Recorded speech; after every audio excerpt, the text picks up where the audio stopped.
अपनी हार और तुलसी की जीत को अब नोएना बर्दाश्त नहीं कर पाएगी। जब वह तुलसी पर हाथ उठाएगी तो तुलसी भी उसे मुंहतोड़ जवाब देगी और फिर उसे मिहिर की लाइफ से हमेशा के लिए बाहर निकाल दिया जाएगा, क्योंकि सास भी कभी बहू थी का आने वाला ट्विस्ट बहुत ही जबरदस्त होने वाला है।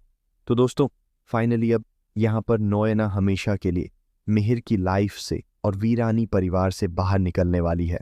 वैसे आप जानते ही हैं कि कैसे नोएना ने बड़ी चालाकी से एक बार फिर शांति निकेतन यानी वीरानी हाउस में कदम रख लिया था, वरना कोई भी उसे इस घर में आने नहीं देता, और अगर उसका सच सामने नहीं आता तो वह कभी इस घर से निकलती भी नहीं और ना ही मिहिर की लाइफ से दूर होती।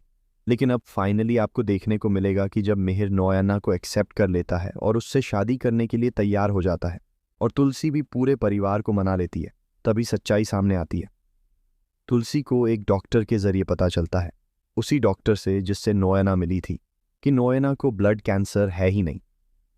वह सिर्फ झूठ बोल रही थी। इतना बड़ा झूठ और इतनी बड़ी साजिश। आखिर नोएना को क्या लगा था?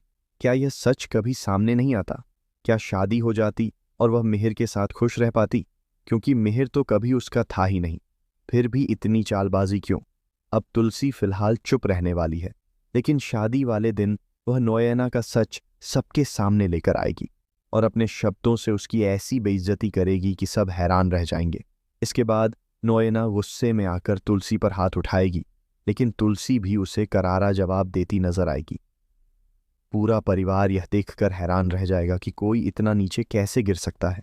इसके बाद सब यही चाहेंगे कि मिहिर और तुलसी एक बार फिर शादी के बंधन में बंध जाएं। तुलसी उन पुरानी यादों को याद करती नजर आएगी, कैसे उसने मिहिर के साथ फेरे लिए थे, इस सास येते थे, साथ जीने मरने की कस्में खाई थीं।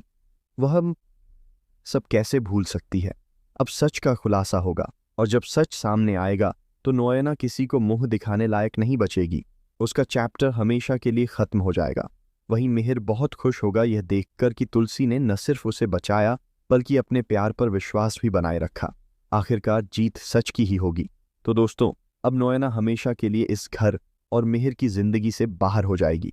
लेकिन यहाँ एक और बड़ा सवाल खड़ा होता है, नोएना को ब्लैकमेल कौन कर रहा था? और असली ट्विस्ट तो अभी बाकी है, क्योंकि यह पूरा प्लान कहीं ना कहीं तुलसी का ही था। अब देखना दिलचस्प होगा कि जब नोएना एक्सपोज होकर इस घर से जाएगी तो कहानी में आगे क्या मोड़ आता है। फिलहाल आप बताइए कि आप नोएना को मिहिर की लाइफ से बाहर जाते हुए देखने के लिए कितने एक्साइटेड हैं। कमेंट करें, शेयर करें और ऐसे ही टीवी के लेटेस्ट अपडेट्स के लिए चैनल को सब्सक्राइब करना ना भूलें।